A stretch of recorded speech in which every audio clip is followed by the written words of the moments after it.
السلام علیکم. زما نوم ډاکټر فیروز اچکزی دی. زه کینسر سپیشلیسټ یم په سینار هسپتال کې.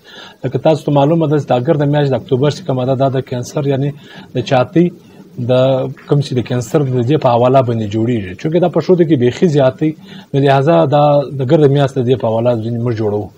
دا مسله ده چې دا کوم شدي دي چې کوم د خپل د دانې پټوي د چاقي والا یا کور والا ته نشکاره کوي یا خپل سړی ته نشکاره کوي یا مور ته نوایي، دا ډېر نقصان دی وي که پر وخت باندې مریض یا انسان خپل کور والا یا ډاکټر ته ځان ښکاره کړي نو به مریض چې پر وژر باندې به جوړ هم شي او علاج هم پر ټیم وشي.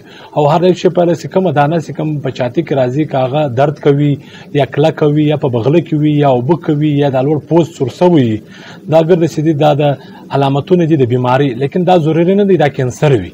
نو لہذا هر دانه د کینسر نه وي نو تاسو مو پټوي، خپل ډاکټر ته ولاړ سي او زر د دې سہولتونه ستا ډاکټران ستا په بلوچستان کې یا په کوټه کې هر کوم مشینان سره کوم علاج کیږي.